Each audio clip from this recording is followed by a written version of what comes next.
Welcome student.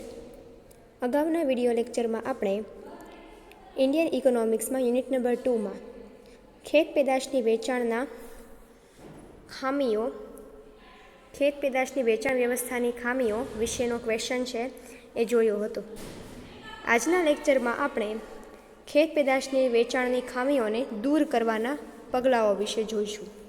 એટલે કે ખેત પેદાશના વેચાણમાં જે ખામીઓ હોય છે એ ખામીઓને દૂર કરવા માટે શું આપણે કરી શકીએ, શું સરકારના નવા પગલાઓ છે કે જેના દ્વારા તમે ખેત પેદાશની વેચાણ માટેની ખામીઓ છે દૂર કરી શકો. પેલું છે નિયંત્રિત બજાર.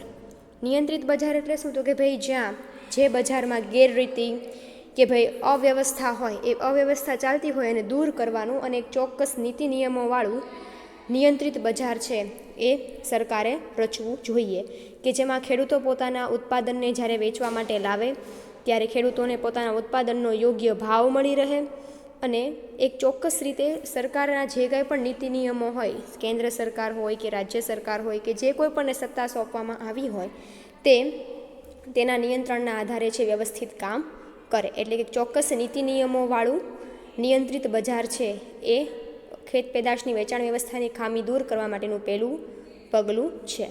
બીજું, સહકારી વેચાણ વ્યવસ્થા.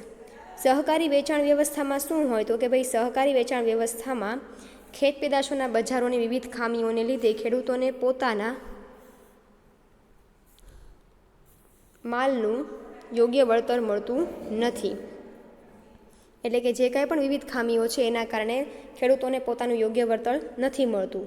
તો ખેત પેદાશના વેચાણની મુશ્કેલીઓ દૂર કરવા માટે સહકારી ધિરાણ વ્યવસ્થાએ એ માટેના મહત્ત્વના પગલાં લેવા જોઈએ, કે ખેડૂતો પોતાનું ઉત્પાદન જ્યારે બજારમાં વેચવા માટે લાવે ત્યારે તેમને પોતાના માલનું, પોતાના ઉત્પાદનનું યોગ્ય વળતર મળી રહે તે માટે સહકારી વેચાણ વ્યવસ્થા છે એની રચના થવી જરૂરી છે, જેમાં સરકારે છે એ યોગ્ય ઉત્પાદન માટે યોગ્ય વળતર મળી રહે એ માટેના યોગ્ય નીતિ નિયમોનું ઘડતર કરેલું હોય છે. જે રીતે નિયંત્રિત બજાર છે એવી જ રીતે સહકારી વેચાણ વ્યવસ્થાની આખી સંસ્થા છે, જેમાં તમારે શું હોય? તો કે ભાઈ એમાં છે એ સરકારે ચોક્કસ રીતે પોતાના ઉત્પાદન માટે ખેડૂતોને જે કાંઈ પણ વેચાણ વ્યવસ્થા હોય એમાં યોગ્ય વળતર મળી રહે એવી ગોઠવણી છે એ કરવાની હોય છે.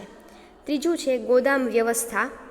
એટલે કે ઉત્પાદન માટે ચોક્કસ એક ગોદામની ને એની જે વ્યવસ્થા છે એ કરી દેવી જોઈએ. એટલે કે અગાઉ આપણે છે જ્યારે ખામીઓ છે એમાં જોયું હતું કે ભાઈ ઘણી વખત અમુક વસ્તુઓ માટે અમુક ચોક્કસ એને સાચવવા માટેની જગ્યા હોવી જોઈએ. દાખલા તરીકે આપણે દૂધ છે, દૂધની બનાવટો છે, તો એ બધા માટે હંમેશા એક ચોક્કસ સ્ટોરેજની, કોલ્ડ સ્ટોરેજની વ્યવસ્થાને બધું હોવું જોઈએ. એટલે કે સરકાર દ્વારા એક ચોક્કસ ઉત્પાદનને વ્યવસ્થિત રીતે સાચવવા માટે મોટા ગોદામની વ્યવસ્થા છે કરી દેવી જોઈએ, જેથી ખેડૂતોનું અનાજ જે એ ઉત્પાદન કરીને રાખે છે એ બગડી ન જાય, ખરાબ ન થઈ જાય અને એક યોગ્ય રીતે સંગ્રહ કરવાની એક વ્યવસ્થા છે એ સરકારે ઊભી કરી દેવી જોઈએ. ચોથું છે વર્ગીકરણ અને પ્રમાણીકરણ. વર્ગીકરણ અને પ્રમાણીકરણ એટલે શું? તો કે ખેત પેદાશોની ગુણવત્તા જાળવવા તેમજ તેમાં સુધારો કરવા માટે વર્ગીકરણ અને પ્રમાણીકરણ ઘણી અગત્યની બાબત છે. માલની ગુણવત્તા અને તેનું વર્ગીકરણ કરવામાં ન આવે તો ખેડૂતોને વ્યાજબી ભાવ મળી શકતા નથી. આંતરરાષ્ટ્રીય વેપાર ઉપર પણ ગંભીર અસર થાય છે. એટલે કે વર્ગીકરણ અને પ્રમાણીકરણ એટલે શું? તો કે ભાઈ જે કોઈ પણ ઉત્પાદન હોય, જે કોઈ પણ ખેત પેદાશો હોય તે માટે એક ચોક્કસ વર્ગીકરણ એનું કરેલું હોવું જોઈએ અને એને યોગ્ય રીતે ચકાસણી કરેલું પ્રમાણ આપવું જોઈએ. પ્રમાણ એટલે એવું કે જે કોઈ પણ વસ્તુ છે એની ગુણવત્તા કેવી છે, એની ગુણવત્તાના આધારે એને એક ચોક્કસ છે કહેવાય ને કે એની ક્વોલિટી, એની ક્વોન્ટિટી મેન્ટેન થાય એવી રીતે છે એ વસ્તુનું વર્ગીકરણ અને પ્રમાણીકરણ કરાવવું જોઈએ. તો અહીંયા શું કહેવા માગે છે? તો કે ભાઈ આ ખામીને નિવારવા માટે ખેત પેદાશોનો વર્ગીકરણ અને વિસ્તરણપણે લાગતો કાયદો પસાર કરવામાં આવ્યો છે અને ગ્રેડિંગના કાર્યો કરવા માટેની director of marketing and inspection નામની સંસ્થાની સ્થાપના કરવામાં આવી છે, જે શું કરે છે? તો કે ભાઈ જે ગ્રેડિંગ આપવાનું કામ કરે છે. શું ગ્રેડિંગ? તો કે જે કોઈ પણ ખેડૂતોએ ઉત્પાદન કર્યું હોય એ ઉત્પાદનની ગુણવત્તા શું છે એ ગુણવત્તાની માપણી કરવા માટેનું અને એની વર્ગીકરણ કરવા માટે એક આ સંસ્થા છે, directors of marketing and inspection નામની સંસ્થા, જે ઉત્પાદકો કે ખેડૂતો દ્વારા જે કાંઈ પણ ઉત્પાદન કરવામાં આવ્યું છે એની ગુણવત્તાનું વર્ગીકરણ કરી અને એ આધારે એને ચોક્કસ રીતે વસ્તુ છે એ વ્યવસ્થિત છે કે નહીં એ માટેની ચકાસણી કરે છે. વાહન વ્યવહાર તથા સંદેશા વ્યવહારની સગવડતાઓ. વાહન વ્યવહારને સંદેશા વ્યવહારની સગવડતાઓ એટલા માટે કારણ કે ગ્રામ્ય વિસ્તારોમાં છે વાહનોનું કે સંદેશા વ્યવહારની ચોક્કસ વ્યવસ્થા હોતી નથી, અપૂરતો વિકાસ થયેલો હોય છે, જેના કારણે ખેત બજાર ઉપર તેની અસર આપણે જોઈ શકીએ છીએ. ખેડૂતો સમયે પોતાનું ઉત્પાદન છે બજારમાં, શહેરમાં છે એ વેચવા માટે લાવી શકતા નથી. એટલા માટે સંદેશા વ્યવહારની અને વાહન વ્યવહારની એક ચોક્કસ સુવિધાઓ છે એ સરકારે ઊભી કરવી જોઈએ. જો અહીંયા તમને કીધું છે કે વાહન વ્યવહાર અને સંદેશા વ્યવહારના વિકાસ માટે પ્રથમ પંચવર્ષીય યોજનામાં કુલ 520 કરોડની ફાળવણી કરવામાં આવી હતી. ત્યારબાદ 9મી પંચવર્ષીય યોજનામાં 1,19,773 કરોડ રૂપિયાની તેમજ સંદેશા વ્યવહાર માટે 47,280 કરોડ ફાળવવામાં આવ્યા હતા.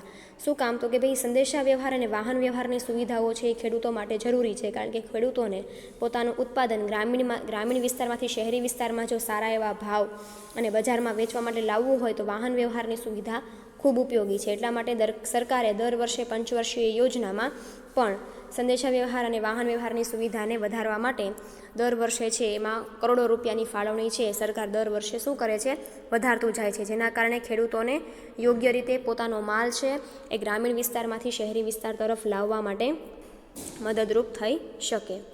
છઠ્ઠું છે બજારની માહિતી. જે કોઈ પણ ખેડૂતો અભણ છે, અજ્ઞાની છે કે જેમને બહુ માહિતી નથી હોતી બજારની, એમને બજારની માહિતીથી શું કરવા જોઈએ, પૂરેપૂરા વાકેફ કરવા જોઈએ. એમને જો એ કીધું છે કે આ કમી દૂર કરવા માટે સરકારે 1300 જેટલા રિપોર્ટિંગ મથકોની એક અઠવાડિયાનું બજાર વેચાણ ભાવ વગેરેનું માહિતી એકત્રિત કરે છે અને તે અંગેની આંકડા બહાર પાડે છે. આ ઉપરાંત ઓઇલ એન્ડ રેડિયોના પ્રાદેશિક સ્ટેશનો દ્વારા પણ ખેત પેદાશોના ભાવ પ્રસારિત કરવામાં આવે છે. એ માટે ટેલિવિઝનનો ઉપયોગ પણ થાય છે. એટલે કે બજારમાં અત્યારે જે કોઈ પણ ખેડૂતો પોતાનું ઉત્પાદન બજારમાં વેચવા લાવે છે એ ઉત્પાદનની બજારમાં શું અત્યારે કિંમત છે એ માટેની ચોક્કસ માહિતી છે એ રેડિયો સ્ટેશન દ્વારા અને ટેલિવિઝન દ્વારા છે એ સરકાર છે એ ખેડૂતો સુધી પહોંચાડવાનો પ્રયત્ન કરે છે. અથવા તો અખબારનો પણ જો એ લોકો અખબારનો પણ અગત્યનો ભાગ એટલે કે સમાચાર પત્રો છે એ પણ અત્યારે અગત્યનો ભાગ છે ભજવે છે, જેથી ખેડૂતોને પોતાના ઉત્પાદનમાં જે કાંઈ પણ થયું છે એનું ઓછી કિંમતે વેચીને ખોટ ન જાય અને જે એની મળતર મળવું જોઈએ એને ચોક્કસ વળતર મળે. એ માટે સરકાર બજારમાં જે કાંઈ પણ ઉત્પાદનની માહિતી ચાલતી હોય એની માહિતી ખેડૂતોને પહોંચે એવી વ્યવસ્થા છે એ કરી દે છે. સાતમું છે સંશોધન. તો કે ભાઈ ખેત પેદાશોના બજારની તપાસ કરે છે, આ આધારે સંશોધનો પ્રકાશિત કરે છે. સંશોધનો એટલે શું? તો કે ભાઈ ખેતી ક્ષેત્રે શું નવા કાર્યો થાય છે. જુઓ અહીંયા કીધું છે આ સંસ્થા ફરીદાબાદ એટલે જો અહીંયા કીધું છે ભારતનું the director of marketing inspection ખાતું સમગ્ર ખેત પેદાશના બજારનું તપાસ કરે છે. એટલે કે આખા દેશમાં જેટલી પણ માર્કેટિંગ યાર્ડ હોય, તમે સામાન્ય રીતે ખેત પેદાશો ક્યાં વેચાતી હોય, માર્કેટિંગ યાર્ડમાં વેચાતી હોય, તો આખા બજારમાં જ્યાં ક્યાંય પણ માર્કેટિંગ યાર્ડ હોય એ માર્કેટિંગ યાર્ડમાં સરકાર છે એ શું કરે છે? તો કે ભાઈ સરકાર છે એ પોતાનો માહિતી છે ખેતીલક્ષી એ માહિતીને શું કરે છે? પ્રકાશિત અને સંશોધનના આધારે પ્રકાશિત કરે છે. આ સંસ્થા ફરીદાબાદમાં માર્કેટ પ્લાનિંગ અને ડિઝાઇન સેન્ટર સ્થાપવામાં આવ્યું છે. આ ઉપરાંત નાગપુરમાં ટ્રેનિંગ સેન્ટર અને વર્કશોપની સ્થાપના પણ કરવામાં આવી છે. ટૂંકમાં રાજ્યમાં દરેક જગ્યાએ જે કોઈ પણ ખેતીનું ઉત્પાદન થતું હોય, જ્યાં વેચાણ વ્યવસ્થા હોય, જ્યાં માર્કેટિંગ યાર્ડ હોય, એ બધાની યોગ્ય આંકડાકીય માહિતી the direction of marketing and inspection department છે ભારતનું, એમાં છે એ દર વર્ષે આંકડાકીય માહિતીની નોંધ લેવામાં આવે છે. અને અમુક રાજ્યોમાં આના માટે અમુક નિષ્ણાંત સંસ્થાઓની પણ સ્થાપના કરવામાં આવી છે કે જે ખેતી ક્ષેત્રે પેદાશો હોય એનું વર્ગીકરણ એટલે કે કઈ પેદાશો માટે શું હોવું જોઈએ, કઈ પેદાશો માટે શું કહેવાય ને કે આધુનિક માર્કેટિંગનું સંશોધન, સર્વે અને આયોજન કરે છે. ઉપરાંત લાંબો સમય સુધી ઉત્પાદનને ટકાવી રાખવા માટે કેવા પ્રકારની પ્રક્રિયાઓ કરવી જોઈએ માટે નવા સંશોધનો આ બધી સંસ્થાઓ કરે છે. ધિરાણની સગવડ. ખેડૂતોને પૂરતા પ્રમાણમાં નાણાકીય સગવડ મળવી પણ જરૂરી છે. ખેડૂતોને નાણાકીય સગવડ મળી રહે, પૂરતા પ્રમાણમાં ધિરાણ મળી રહે એ માટે નાણાકીય વ્યવસ્થા જે આપણે હમણાં ભણ્યા હતા કે ખેતી ક્ષેત્રે ધિરાણ આપતી નાણાકીય સંસ્થા કે નાણાકીય સ્ત્રોતો વિશે સમજાવો. અલગ અલગ 4 સંસ્થાઓ છે જે ખેડૂતોને પોતાનું ઉત્પાદન વધારવા માટે ખેતી ક્ષેત્રે શું આપે છે? તો કે ભાઈ ધિરાણની વ્યવસ્થા આપે છે. એટલે કે શું ધિરાણની વ્યવસ્થાને પણ વ્યવસ્થિત રીતે ડેવલપ કરવી જોઈએ, વિકસિત કરવી જોઈએ. પછી છે તોલ માપના સાધનો.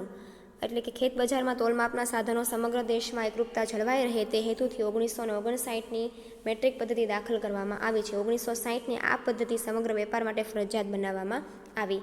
માપના સાધનો દર વર્ષે તોલમાપ માટે નિરીક્ષક પાસે તપાસ કરાવડાવવી પડે છે અને તેમાં કોઈપણ ફેરફાર થાય તો સુધારો કરવો પડે છે. તો મેટ્રિક્સ પદ્ધતિ એટલે શું? એવી પદ્ધતિ કે જેમાં દર વર્ષે જે કોઈ પણ ખેત વેચાણની સંસ્થાઓ હોય એને પોતાની જે કાંઈ પણ ઉત્પાદન માટે જે કાંઈ પણ તોલમાપના સાધનો વાપરતા હોય એનું પરીક્ષણ આ પદ્ધતિ પ્રમાણે કરાવવું ફરજિયાત છે. એટલે શું કામ? તો કે ભાઈ આપણને ખબર પડે કે કોઈ વ્યક્તિ વજન કાંટામાં કે ભાઈ બીજી કોઈ પણ તોલમાપના સાધનો હોય, જેમ કે મોટા મોટા ઇલેક્ટ્રોનિક્સ કાંટા હોય છે, ઘણી વખત સામાન્ય ઓલા કાંટા તમે બધા જુઓ છો જેમાં વજન માપતા હોય, તો એમાં છે કોઈ પ્રકારની ખેડૂતોને છેતરપિંડી નથી કરતા, ચીટિંગ નથી કરતા, એ માટે એક મેટ્રિક્સ પદ્ધતિ દાખલ કરવામાં આવી છે. એ મેટ્રિક્સ પદ્ધતિના આધારે દરેક લોકોએ પોતાના વજનના જે કાંઈ પણ સાધનો છે એનું નિરીક્ષણ અને તપાસ કરાવવી ફરજિયાત છે અને એમાં જો કોઈ પણ ફેરફાર લાવવાનો હોય તો એ આ સંસ્થા છે એ તમને કહે છે. તો 1976માં સુધારવામાં આવેલા તોલમાપના કાયદા અનુસાર નવા વજન અને માપક સાધનોની તપાસ પ્રયોગશાળામાં કરવાનું નક્કી કરવામાં આવ્યું છે, જેના આધારે તમને શું ખ્યાલ આવે કે તમે જ્યાં કાંઈ પણ તમારું ખેત પેદાશ છે એ વેચો છો એ છે એ વ્યવસ્થિત રીતે ઉપયોગમાં લેવાય છે કે નહીં. ખેત પેદાશોના ભાવ નીતિ, જે કાંઈ પણ ભાવ નીતિ હોય એની વિશે પણ એક આખી છે પંચ રચવામાં આવ્યું હોય. એ ખેત પેદાશની ભાવ નીતિ હોવી આવશ્યક છે. ખેડૂતોને સંતોષ મળે તે માટે ઉત્પાદન અને તેના પ્રોત્સાહન મળે છે. આથી ખેડૂતોને ચોક્કસ ભાવ મળી શકે તે માટે 1965માં કૃષિ ભાવ પંચ તરીકે, જે હાલ કૃષિ ખર્ચ અથવા તો ભાવ પંચ તરીકે ઓળખાય છે, જે શું કરે છે? પ્રતિ વર્ષ ટોચના અને તળિયાના ભાવ નક્કી કરે છે. એટલે કે ખેત પેદાશોની જે કાંઈ પણ વેચાણ કરવાની જે જગ્યા છે, જે બજાર છે, એમાં 1965થી આ જે ભાવ પંચ છે એ જે ઓછામાં ઓછા ભાવ અને વધુમાં વધુ ભાવ એટલે કે ટોચના ભાવ અને તળિયાના ભાવ બંને ભાવને શું કરે છે? નક્કી કરે છે. અને એ ભાવના આધારે જ એ ભાવથી વધારે ભાવ છે એ ખેડૂતો પાસેથી લઈ શકાય નહીં, એના કરતાં ઓછા ભાવ પણ ખેડૂતો પાસેથી લઈ શકાય નહીં. એટલે કે જે કાંઈ પણ ઉત્પાદન થાય એ માટે એક ચોક્કસ ભાવ પંચ છે એ રચવામાં આવે છે. અને જે શું કરે છે તો કે ભાઈ એના આધારે જ તે ખેત પેદાશોનું વેચાણ છે એ કરવામાં આવે છે. કૃષિ પેદાશની નિકાસને પ્રોત્સાહન એટલે કે આપણે જે કાંઈ પણ ઉત્પાદન કરીએ છીએ એ ઉત્પાદન વધુને વધુ લોકો સુધી પહોંચે, એટલે કે વિદેશોમાં પણ આપણે નિકાસ કરી શકીએ. એ પ્રમાણે આપણા દેશમાં કૃષિ ઉત્પાદનનું નિકાસ પણ શું કરવું જોઈએ? નિકાસને પણ પ્રોત્સાહન આપવું જોઈએ. પછી છે ભાવિ વ્યાપાર. ભવિષ્યમાં વ્યાપાર પદ્ધતિમાં શું ફેરફાર લાવવા, કઈ કઈ વસ્તુઓનું ઉત્પાદન છે એ આપણા દેશ માટે સારું રહેશે, એ માટે એક પદ્ધતિ છે નક્કી કરવી. અને લાસ્ટ છે કેન્દ્રીય ક્ષેત્ર દ્વારા ગ્રામીણ ગોદામોનું નિર્માણ કરવાની યોજના. એટલે કે એક ચોક્કસ ગ્રામીણ ગોદામ છે એ બનાવવું કે જેથી શું થાય તો કે ભાઈ જેના કારણે લોકોની મહત્તમમાં મહત્તમ ઉત્પાદનની જે યોજનાઓ છે એ લોકોને ખબર પડે, લોકો એનાથી પરિચિત થાય અને વ્યવસ્થિત રીતે લોકો પોતાનું ઉત્પાદન અને વેચાણ છે ખેતીમાંથી કરી શકે. તમારે બને તો ખાલી 10 જ પોઈન્ટ યાદ રાખવાના, એક ખામીના 10 પોઈન્ટ અને એક સુધારાના 10 પોઈન્ટ. વધારાના પોઈન્ટ છે તમારે યાદ રાખવાની જરૂર નથી. તો આ વાત થઈ.